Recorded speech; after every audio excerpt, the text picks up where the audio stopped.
Week 13. Where does the time go, fellas? Just 1 week left of the regular season. We'll jump right into it. 5-0, back-to-back weeks on predictions. We love to see it. We're pumped. We can't get any men's league wins. We get wins on this little prediction game that I basically just play by myself and expect you all to be pumped when I get your guys' game right. Caleb 10-3 on your games. That's pretty darn good. Derek, Sam, Chase 6-7. Everyone else somewhere right in the middle. Standings. It's all up in the air. I tried to lay it out as best as I could over text, but yeah, I mean the only person who's officially clinched their place is Steele, and that's been the case for a few weeks. I was able to hang on and beat Chris last night and able to clinch a playoff spot for myself. I did not think that was going to happen, so I was pretty pumped about that. It's crazy. We have 2 teams at 6-6-1, 1, 2, 3, 4 teams at 6-7, 4 to 5-8. Chase bringing up the rear at 4-9. Ford, I think this is like the first time since like week 6 that he hasn't been in last place. So pretty crazy. It's fun. It's a good time. I feel like I say this all the time, but it's a good time to be in the league. It's coming down on the wire. I feel like it always does with this league. But let's get into it. Let's get into these matchups from last week, shall we? Our first matchup was Sam and Derek, 176-86, a 90-point victory. Most of the matchups this week, honestly, weren't super close. Me and Chris was the closest with a 5-point win. But this one especially was not close basically the entire week. 90 points, that's a lot of points. 176, yeah, I mean, you score 176, you're going to win most weeks for sure. Dolphins D was a good play with 13 points. Kenneth Walker was just okay with 10 points. You know, it's crazy he left points on the bench. If he would have played Jamison Williams over Kenneth Walker, he would have scored more. And Alec Pierce had a good game too, but he wasn't going to play him over anyone else except for maybe Kenneth Walker. So 19 from Jacoby, 17 from CMC, 17 from Derrick Henry, 29 from Rasheed, 18 from Christian Watson, 22 from Bowers, 21 from Devontae Adams. Just a real solid performance. Sam's guys have been on fire over the past few weeks. Ever since he's gotten Rasheed back, he's been looking real dangerous. Derek, side of the matchup, not good for sure. You know, not really what you want to see. Tyler Warren with 11 points, George Pickens with 16, Genty with 12, Jalen Warren with 12. No one else was in double digits. Ravens defense with 1, Chris Boswell with 1. Tyron Tracy came up about 90 points short on Monday Night Football against my juggernaut Patriots, but what do you expect there? Michael Wilson, Marvin Harrison Jr. was back in the game for a little bit, then he got hurt again, but, it looks like he's going to need MHJ to be out, which he might be moving forward for him to retain that volume that he was getting. Derek did leave some points on the bench, but it wouldn't have mattered. Scary Terry, 22 on the bench. Godwin, 10 on the bench. He did make the correct decision in benching BTJ because he is horrible, but actually BTJ would have scored 0.5 more points than Tyron Tracy, or 0.3 points more than Aaron Jones. So, Derek, take some solace. There was nothing you could have done this week to have beat Sam. He was just a freight train that was coming, and you got ran over. Sam, he's clawed his way all the way back. He's officially in the playoff picture at 6-7. Derek drops to 6-7. Both these teams at 6th and 7th place. That's a lot of 6-7 going on, fellas, respectively. Our second matchup was Caleb and Chase, 131-110. Caleb comes away with a 21-point victory, and I didn't really find myself checking the score for this game all that much. It felt like Caleb had this in hand basically the entire week, with Mahomes starting with 29, Gibbs only with 11. But his team did not finish as strong as he probably would have liked. A came with 19. Troy Franklin only with 4 on Sunday night when the game was out of hand. Trevion with only 11. Looks like Ramondre is back as the RB1, even though he is just so much worse than Trevion. Marvin Harrison Jr. with 12 points, but I think he left early with a heel injury. So we'll see what happens there. Texans defense was just okay with only 4 points. But 131, that's enough to get it done. Some weeks, I'll not say most weeks, I'd say you get a 50-50 shot, you score 150. Caleb came in right around the middle. 5th highest scorer, I think. Or 4th highest scorer this week, but this was a down week for scoring outside of basically Sam's matchup and me and Chris. So he gets a win. He's rolling. 6-7 in 5th place. Chase drops another one. He traded for Rico Dowdle and Juwan Jennings. He didn't start Juwan Jennings this week. And then both these guys are on bye next week, and he's in a must-win next week. So I'm sure he would rather have Derrick Henry this upcoming week than have two players on bye in a must-win scenario. But I guess he didn't look ahead. Or if he did, it was a calculated risk that he took wrong. 110 points, not very good. You're not going to win a lot of games at 110 points. Nico Collins with 21 points, no one else above 20. Jalen with 16, Kyron with 13. He left and then came back. Kelsey with 15, and then no one else above 10. Rico with 9.9. Looks like Chuba was back. Devontae Smith with 9 points. DK with 6 points. Keenan with 7 points. Falcons with 4, not a great play. And then Zane Gonzalez only with 7 points as well. So, this has been a tough season for Chase. The Nico Derrick Henry at the 1-2 turn has been bad for sure. With these guys who you draft in the first round, if they suck, you basically have to start them every week because they're your first round pick, and you just can't move on from them. That was kind of been the case for Chase. I know Nico has turned it around here, but it's looking like a story of too little, too late. In these past few weeks. But yeah, it's been a tough season to forget for sure from Chase. And I will give Chase a shout out. He is a man of his word. He texted me today, said, how much did I owe you again? We made a bet during draft weekend that like the loser, whoever finished with a worse record than the other, would pay the winner $20. I totally forgot about that. So he texted me. He was like, how much money do I owe you? I was like, dude, what are you talking about? But he's a man of his word. He did pay up. So Chase, you get some kudos for that. But you do drop to 10th place here, sitting in 4-9, out of the playoff picture officially. And Caleb at 6-7, one of the many teams at 6-7, sitting in 5th place. Matchup 3, Steele and Rory, 109-101, our lowest combined scoring matchup of the week. Steele squeaks by. He's sitting at 12-1, but if you're Steele, you probably aren't feeling super confident, honestly, going into these last few weeks. He's cooled off significantly. Jonathan Taylor's cooled off. Justin Jefferson is basically unstartable, and he doesn't have enough depth on his bench to really bench him. He's rostering 3 defenses. Puka looks to be the wide receiver 2 in LA with Devontae being the guy right now. JSN, I'm not worried about. That was a weird game for him. Obviously, he's going to be fine. But Lamar doesn't look good either. And then his other QB, Daniel Jones, also apparently is playing with a broken leg. So if you're Steele, you have a couple more weeks, so you don't have to worry about it. But if I'm Steele, I'm worried it's going to be a first round exit for him, which would be the semifinals. But Rory's side of the matchup, 101. Second lowest scorer this week. Third lowest scorer this week. I apologize. This is a tough one. This was a winnable game against Steele, which you probably thought you didn't really have a chance going into it.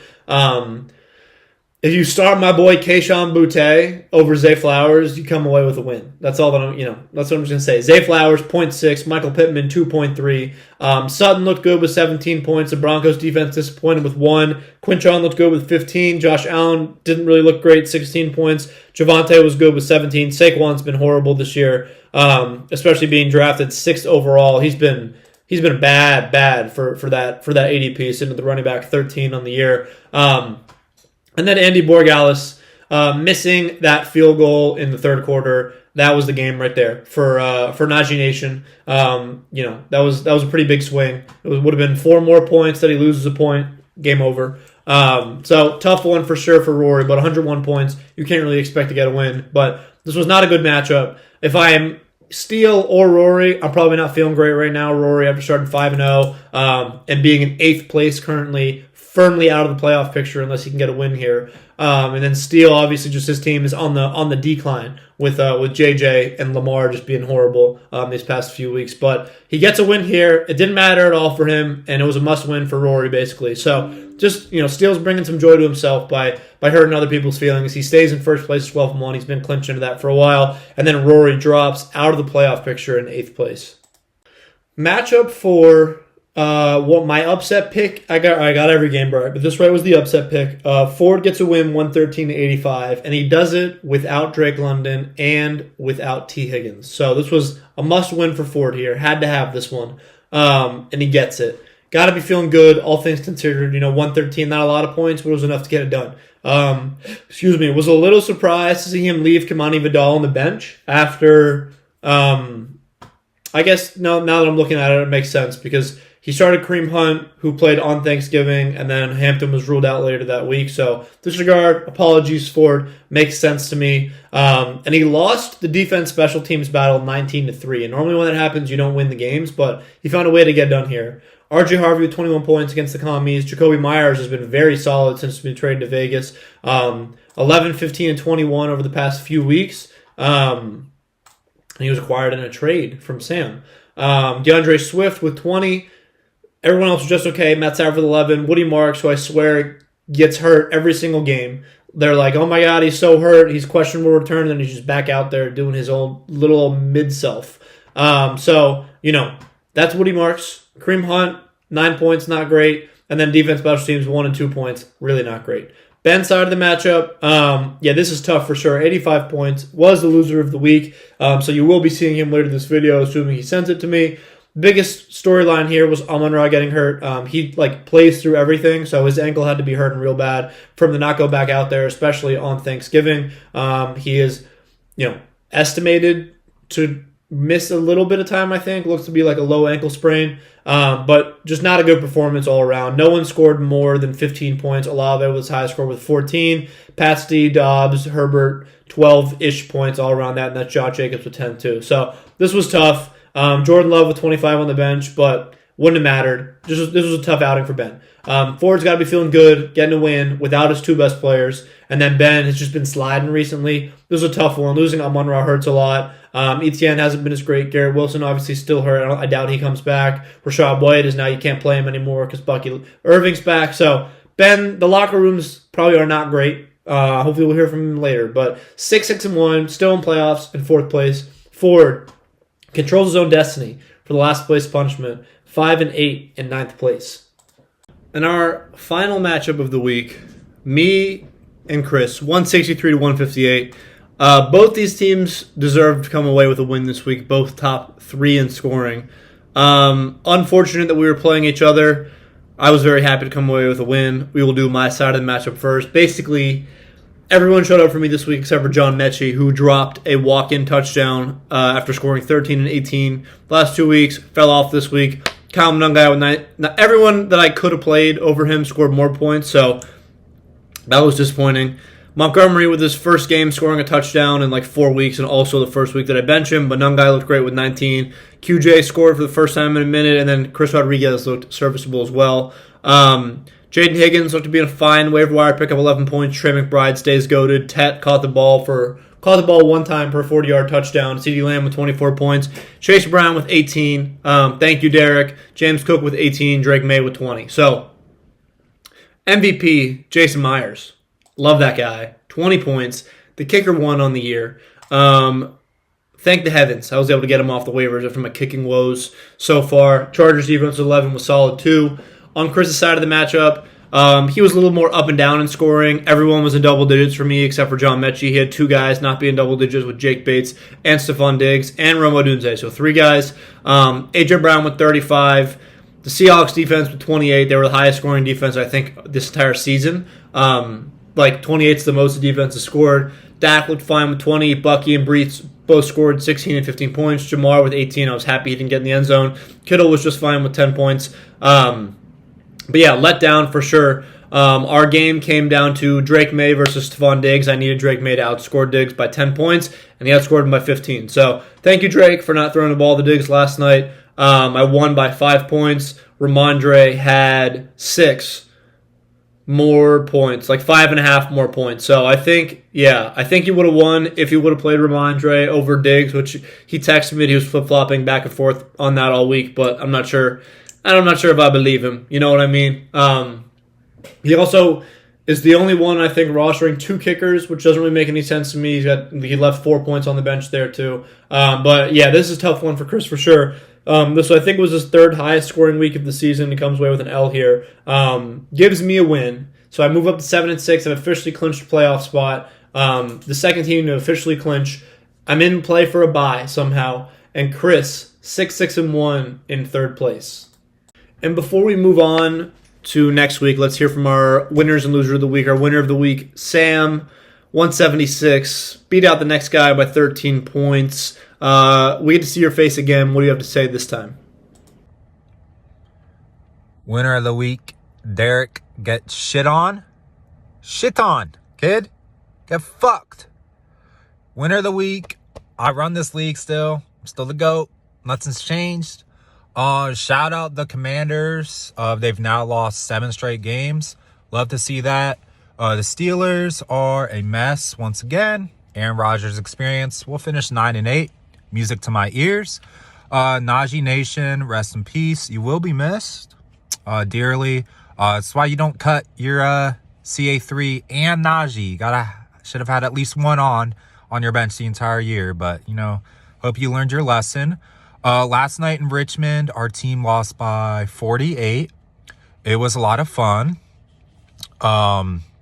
Bro, Levin is a dog. He's a dog.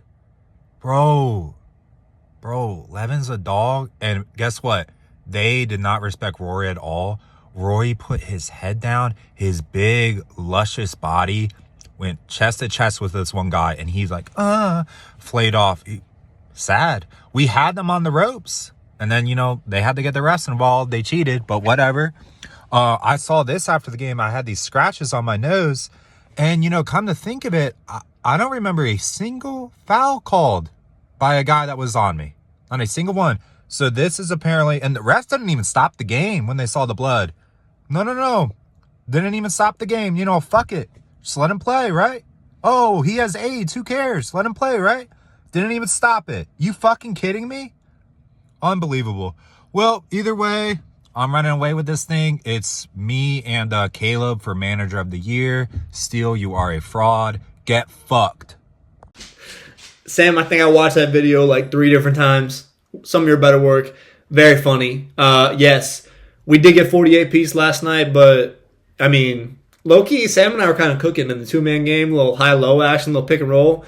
We cut it to like 2 points. It was like 22-20. And then all of their Division 1 players decided that they didn't want to lose to us. And then they scored like 40 straight points. But we had them sweating for a little bit. And yes, Rory's luscious body, as Sam likes to put it. Tough one last night for sure. Not a good night. Not a good night for Najee Nation. Not a good night for our men's league team.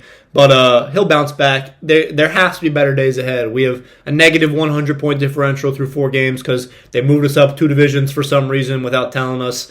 And Najee Nation's 1-6 his last 7. So it's got to start coming up, Rory. But he got to get Najee or CA3 back in the locker room, like Sam said. But yeah, Sam, great game, great win, 176-86. Ben has not sent me his video yet, but I'm just going to leave the space here. I'm sure he will because he always comes through. That's what Jersey guards do. Benny D, what do you got to say?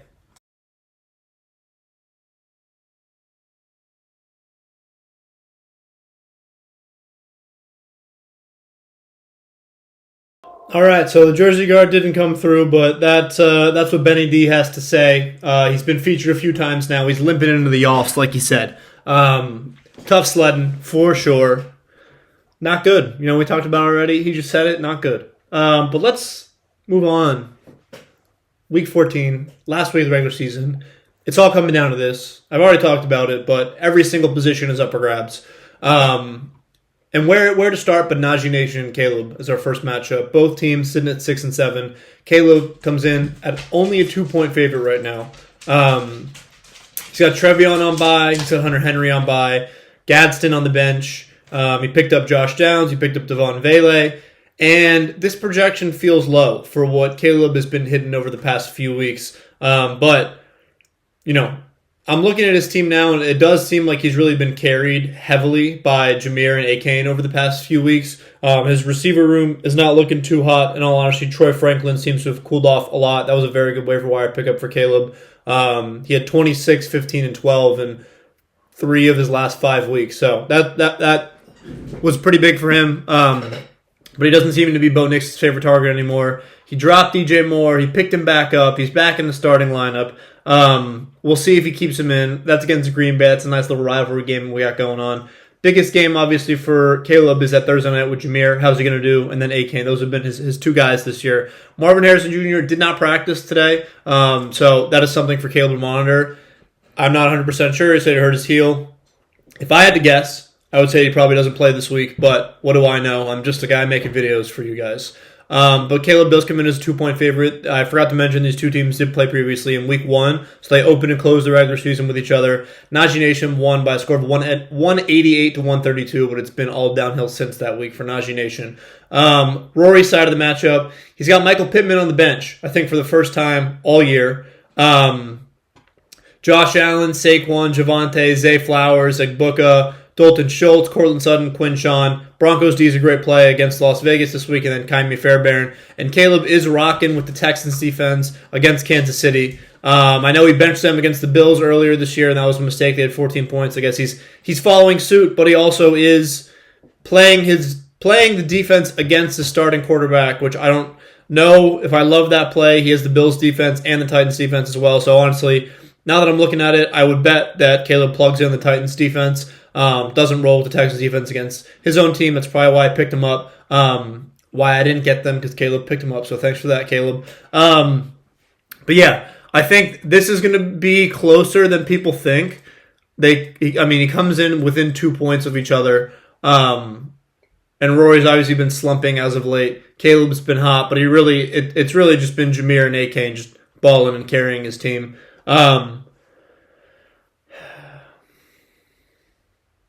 This is tough. Caleb's been hot. Rory's been slumping. Man.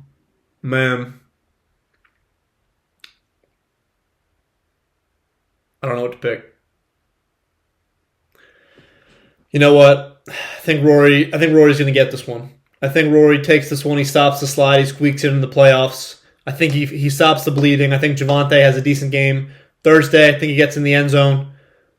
But Egbuka hasn't looked good either. I don't know what to do, guys. We're going to go with Najee Nation. Maybe instill some confidence in, and we'll translate to our men's league team. I think Rory takes this one. Our second matchup, Steele taking on Ben. Steele comes in as a 30-point favorite, 148 to 117. These two teams did play previously. Steele won by a score of 186 to 142. I'll get into the matchups, but before we get into it, I will be taking Steele to win here. I mean, Ben's team is hurting. He's lost a bunch in a row. He's probably going to be without Amon-Ra this weekend. I don't think Garrett Wilson's coming back this year. He does get Burrow. I think it's the first time he started him all year. Steele's side of the matchup, 148 is good for the highest projections out of everyone in the league this week, and that's with a lot of teams on bye. Steele is not affected by the bye. He does have an empty roster spot, but he's going double tight end. He's going Brendan Strange and Drake Ferguson, Puka JSN, JJ, who has not been good, Bijan, Jonathan Taylor. He's rolling with Lamar. So I guess he's trying him out there one more week. He wants to see how he does before his season picks back up again, because none of this has meant anything to Steele over the past few weeks. Just stat padding at this point, honestly. But Ben's side of the matchup, he hasn't set his lineup yet. Patriots defense, he still has in. He has the Jaguars defense on his bench, so I guess he's going to roll with them against the Colts. But I don't know if that's a very popular play. We'll see what Benny D ends up doing. His lineup's looking rough. He said it. I've said it. Jacobs is good. ETN, Waddle's fine. Olave's been good. And then Goddard and Juwan Johnson. That's a tough 1-2 punch right there. Dobbs is very hit or miss, and they're probably getting Jaden Reed back this too. So it's not looking good for Benny D. He's projected for 117. That's the second lowest projection across the league this week. Derek is the only one who's less than him, and Derek has someone in who's on bye right now. So it's going to end up being Ben is the lowest projected person for the week, going against Steele, who's the highest projected person week. So, I could hit this adjust scoring button. I could give Ben another 20 points, but I still think Steele wins. I don't really think this one's going to be particularly close either, unfortunately. But, yeah, might be a tough one for Benny D here. I'm taking Steele. Our third matchup, and this is probably our most anticipated matchup of the week. We got 6 and 7 Derek against 5 and 8 Ford. Ford comes in at about a 2-point favorite, but that's with Drake London projected for points right now. We'll see if he plays this week. I'll get into that. These two teams did play previously, where Derek won by a score of 100 to 69 in week 3. So that was not Ford's best performance, and that game is what's separating them between being in 9th place and 7th place right now.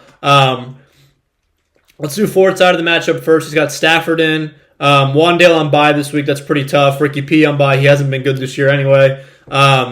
Vidal obviously takes a hit if Hampton is coming back this year. He's got the Browns defense against Tennessee. That's a great play for Ford. DeAndre Swift, who Kyle Monunga did not practice today, so if he misses this week, that's going to be massive for Ford. Mark Andrews against Pittsburgh. Drake London, who I don't think practiced today. Yeah, he did not practice today. Again, what do I know? I'm just a bald guy making videos for all my friends. I would bet Drake London probably doesn't play this week. It's basically a lost season for them already. What good does he have a game trying to rush back from PCL sprain? T. Higgins was limited in practice today. I bet he does play. RJ Harvey looked great. And then Woody Marks, he was not spotted at practice today. So he exited the Colts game with a foot injury.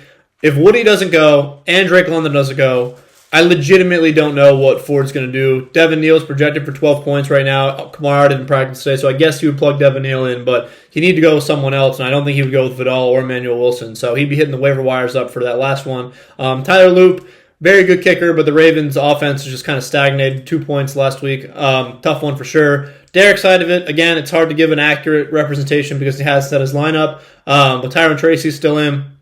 I would bet that he plugs Terry McLaurin in. He might plug Khalil Shakir in, but my bet's on Scary Terry. If Aaron Jones doesn't play this week, he'll probably plug both of them in. But Aaron Jones is projected for points right now. It says he's day-to-day with a shoulder injury. I'm not sure if he practiced today. But if Marvin Harrison Jr. misses, Michael Wilson goes back to a very good start for Derek too, which will be big for him. He's got Bo Nix against the Raiders. You guys know I don't think Bo's that good. Tyler Warren against Jacksonville. Genty against Denver. It's not a great matchup.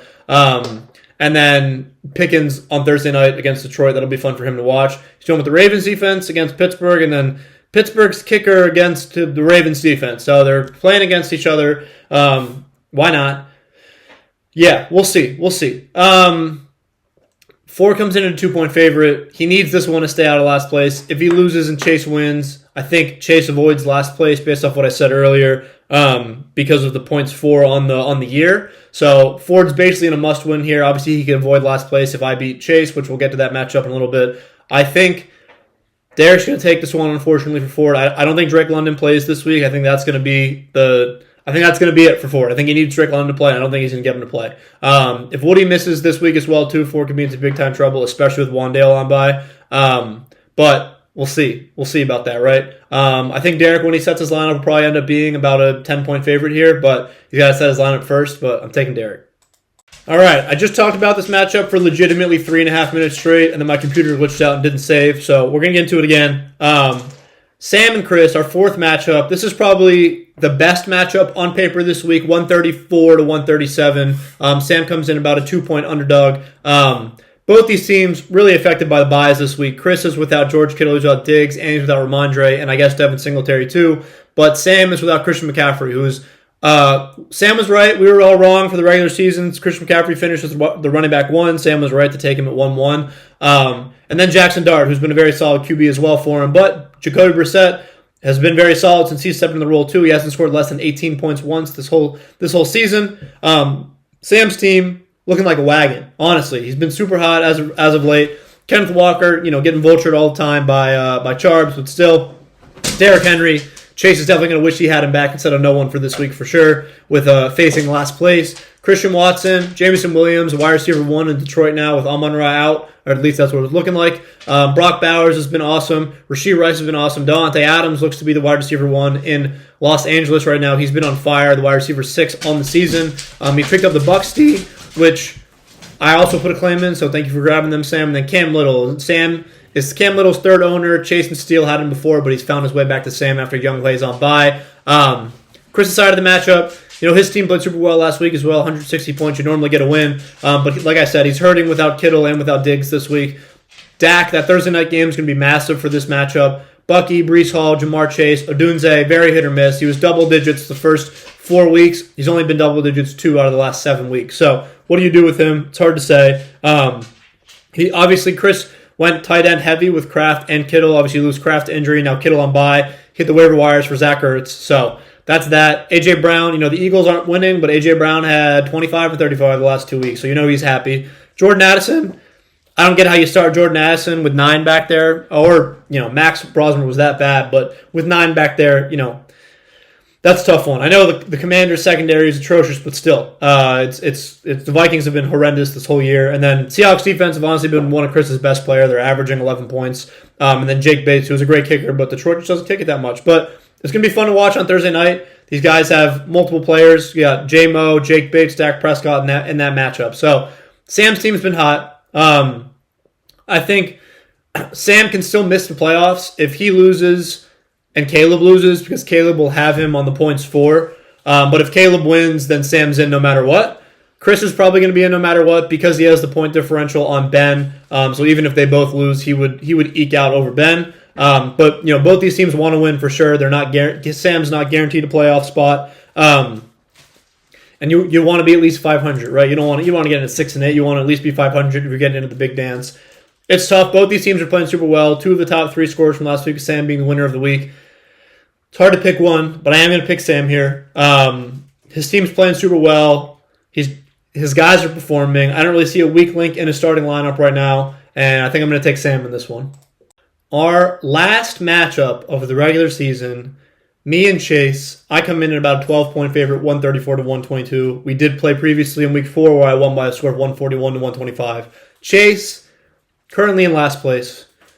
He forgot we had a second flex when we were drafting. I was low-key in my rage-baiting bag against him all weekend. Maybe rage-baited him into drafting a horrible team. Man of his word, though, did honor our season-long bet, which I forgot about. So thank you, Chase. Shout out to you. But if Chase loses, he's in last place. If he wins and Ford loses, he avoids last place. But he's not in the driver's seat anymore. He needs something else to happen for him to avoid last place. I come in at a 12-point favorite. We'll do Chase's side of the matchup first. I talked about it, alluded to it already. He did trade away Derrick Henry for Rico and Juwan Jennings in order to secure a couple more wins before the last week. He did end up losing both of those games, and now he's without Juwan Jennings and Rico because they're on bye. So I'm sure he regrets that trade at this point because he could have Derrick Henry instead. He has no one. This game's going to come down to Monday night. We got Jalen Hurts and Devontae Smith on Monday night against the Chargers. Kyron, Kenneth Gainwell he has as a running back right now, and I dropped Kenneth, so maybe it's a little revenge game against me. Nico against Kansas City. Travis Kelce against Houston. We got DK against Baltimore. Fat Debo against Minnesota.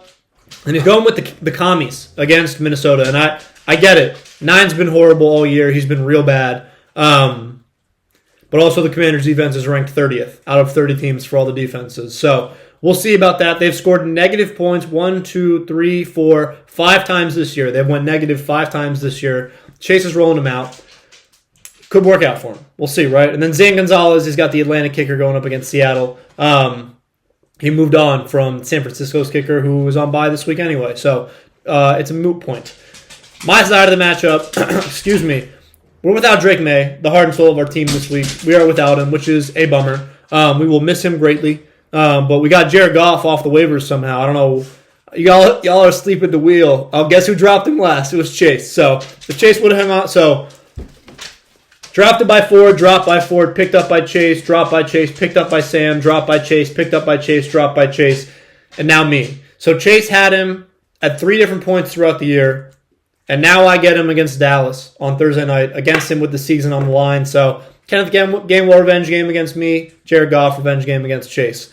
James Cook, Chase Brown is starting to come on. Thank you, Derek. CD on that Thursday night game too, and then we're going with my boy Isaac Tesla, assuming Amon-Ra's out, but we're doing a little dart throw. We're hoping he scores. That guy loves catching touchdowns. Trey McBride is just the GOAT, fantasy GOAT. Love him. Jaden Higgins was solid again last week. Right now, we got Marion Hampton in.